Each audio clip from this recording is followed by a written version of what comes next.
Hello বন্ধুরা, B love story থেকে আমি আছি আপনাদের সাথে। আজকের গল্প সেই তুমি, লেসবিয়ান লাভ স্টোরি। আজকে দ্বিতীয় পর্ব। গত পর্বে যা ঘটেছিল তারপর। সে ছিল আমার চাচাতো বোন, নাম আঁখি। সে আমার ছোট। আমরা চাচাতো বোন হলেও আমি তার সাথে তেমন কথা বলতাম না। আঁখি খোঁচা মারা কথা বলা টাইপের মেয়ে।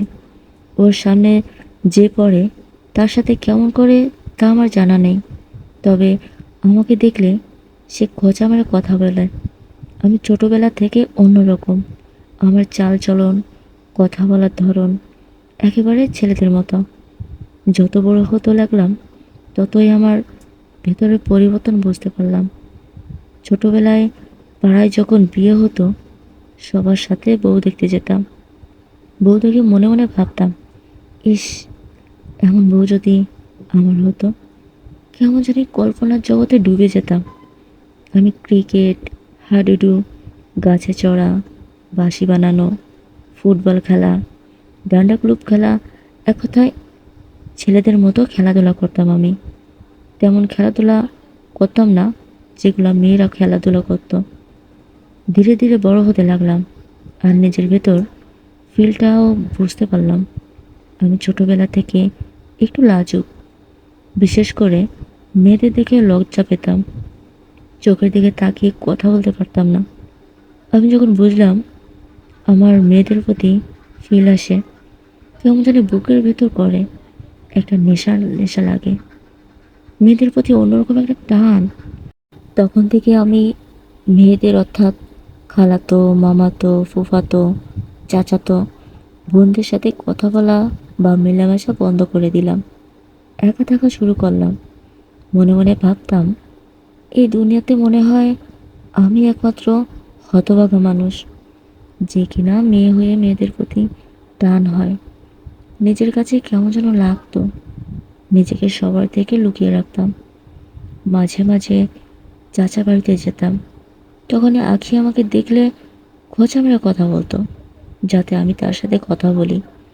আখি এমনভাবে কথা বলতো, তার সাথে কথা না বলে না ঝগড়া করেই পারতাম না। আখি আমাকে দেখলে কেমনভাবে ফ্যাল ফ্যাল করে তাকিয়ে থাকতো। আমি ওর এমনভাবে তাকানো দেখে মনে মনে ভাবতাম, ও কি কিছু জানে আমার সম্পর্কে? ওই যে বলে না, চোরের মন পুলিশ পুলিশ। আমার হয়েছিল তাই। তাড়াহুড়া করে চাচিকে বললাম, বাড়িতে যাচ্ছি, মা চিন্তা করবে। পেছনে তাকিয়ে দেখি আঁখি আমার দিকে রেগে তাকিয়ে আছে। মনে হচ্ছে একটা বাঘ তার হরিণকে গিলে খাবে। ওর আমার রাগি মাখা মুখ দেখে আমার হাসি পেল। আমার হাসি দেখে বলতে লাগলো, কি রে, হাসোস কেন? তোর কি চোখ অন্ধ, আমার দেখতে পাস না? একদমই এত কথা বলতে লাগলো। আমি হা করে শুনতে লাগলাম। আঁখি আমারে আপনি করে কথা বলে। বুঝলাম না আজ হঠাৎ ওর কি হলো, তুই তো করে করে কথা বলতেছে। আখির আমার ঝগড়া শুনে কেমন যেন ভালো লাগলো আমার। মনে হচ্ছিল আমারই বউ আমাকে বকতেছে। আখির চিল্লানি শুনে কাকি ঘর থেকে বেরিয়ে আসলো। বলল, কি রে আখি, কি হয়েছে, চিল্লাছিস কেন? আমি তখন বলতে গেলাম, চাচি, এই গরমে আখির মাথা পাগল হয়ে গেছে, বেশি করে গরম পানি ঢালো। এটা বলে হাসতে লাগলাম। তখন আখি আবারও রেগে গিয়ে আমারে বলল, তবে রে। আমিও দৌড়ে পালালাম হাসতে হাসতে। বাড়িতে চলে আসলাম। পড়াশোনা করতেছি, কাজ করতেছি। হঠাৎ আগের কথা মনে পড়ল। মেয়েটা আমারে আজ তুই তুকারি করে কথা বলতেছিল, অথচ সে কখনো আমাকে তুই করে কথা বলেনি। ওর এমন রাগী চেহারা আমি আগে কখনো দেখিনি।